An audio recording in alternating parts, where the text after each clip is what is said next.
进入辐射期行动管制令，居銮各旅游景点和打卡地点逐渐恢复人气。南巴山小贩在周末时段高峰期，一天可以卖70至80个椰子水，收入逐渐稳定。创意后巷的人潮在周五也特别多，新山、马祖巴峡及麻坡的游客前来创意后巷打卡拍照。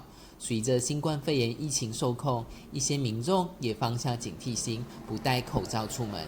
受访民众说，他们会根据地区需要佩戴口罩。